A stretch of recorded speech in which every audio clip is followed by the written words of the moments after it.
Reis, capítulo 7. Salomão demorou mais 13 anos para terminar a construção do seu palácio. Ele construiu o palácio da floresta do Líbano com 45 metros de comprimento, 22,5 de largura e 13,5 de altura.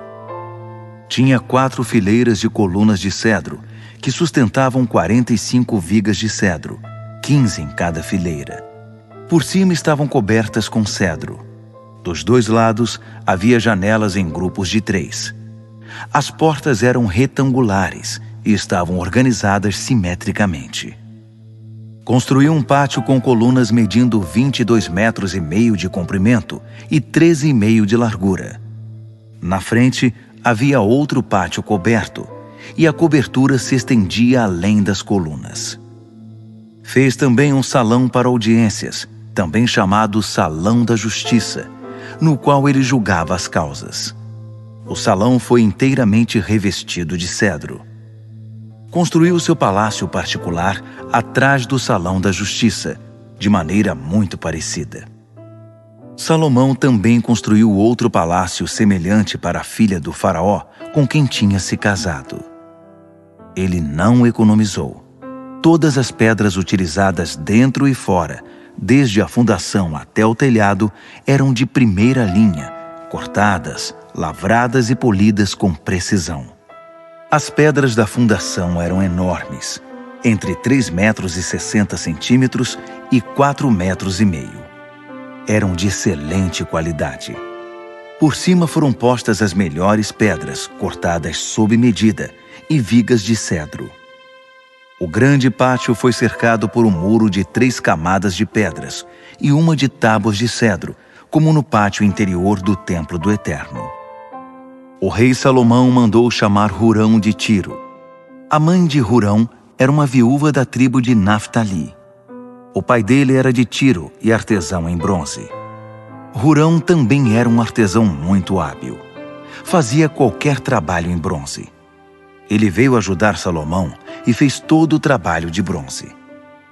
Antes de tudo, fundiu 2 colunas de bronze.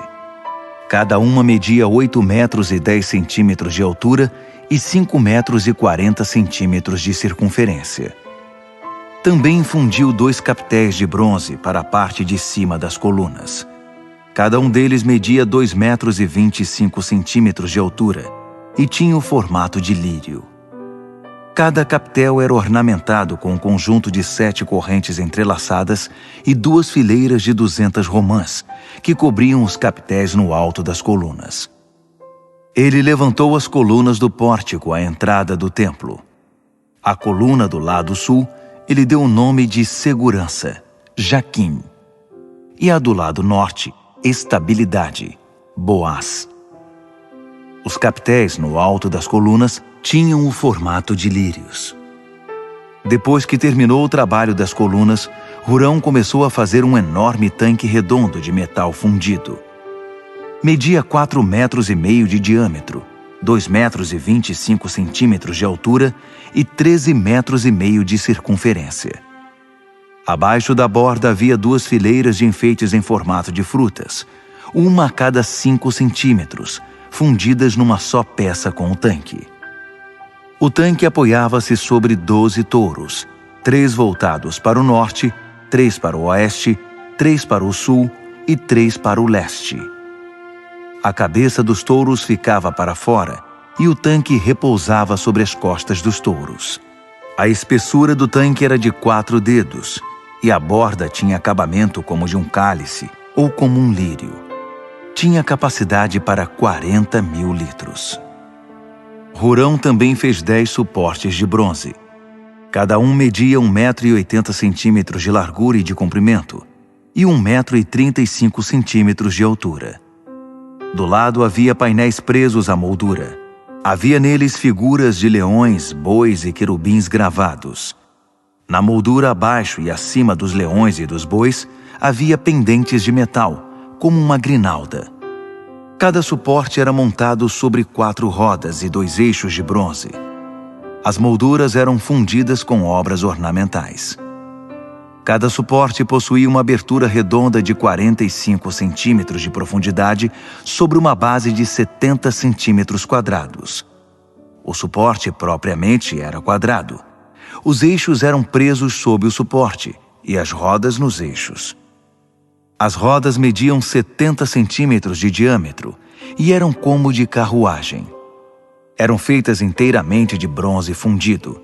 Os eixos, as rodas, os raios e os cubos.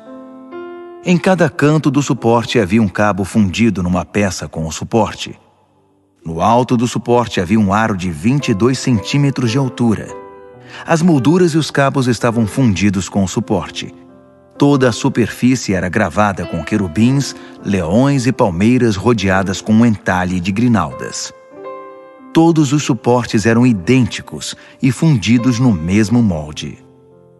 Ele também fez 10 pias de bronze, uma para cada suporte, com capacidade para 800 litros, com 1,80 m de diâmetro. Pôs 5 desses suportes no lado sul do templo e 5 no lado norte. O tanque foi posto no canto sudeste do templo. Hurão terminou todos os utensílios, baldes, pás e bacias. Hurão completou todo o trabalho do templo do Eterno determinado pelo rei Salomão. 2 colunas, 2 capitéis sobre as colunas, 2 conjuntos de correntes para enfeitar os capitéis, 400 romãs para as correntes, em 2 fileiras de correntes, 10 suportes, cada um com uma pia, o tanque, 12 touros debaixo do tanque, diversos baldes, pás e bacias. Todos os utensílios que Hurão fez a pedido do rei Salomão para o templo do Eterno eram de bronze polido. Ele os fundiu em moldes de argila na planície do Jordão, entre Sucote e Zaretã. Esses utensílios nunca foram pesados. Eram muitos objetos. Ninguém tem a menor ideia de quanto bronze foi utilizado. Salomão também mandou fazer toda a mobília e os demais acessórios internos do templo do Eterno. O altar de ouro, a mesa de ouro sobre a qual ficava o pão da presença, os candelabros de ouro puro, distribuídos 5 à direita e 5 à esquerda, na frente do santuário interior, as flores, as lâmpadas e as tenazes de ouro, as vasilhas, os cortadores de pavio, as bacias para aspersão, as tigelas e os incensários de ouro puro, as dobradiças das portas do santuário interior, o lugar santíssimo, também as dobradiças das portas do santuário principal. Assim foi concluído o trabalho do rei Salomão no templo do Eterno. Depois, ele trouxe os utensílios consagrados por seu pai Davi, a prata, o ouro e os utensílios, e tudo foi levado para o tesouro do templo do Eterno.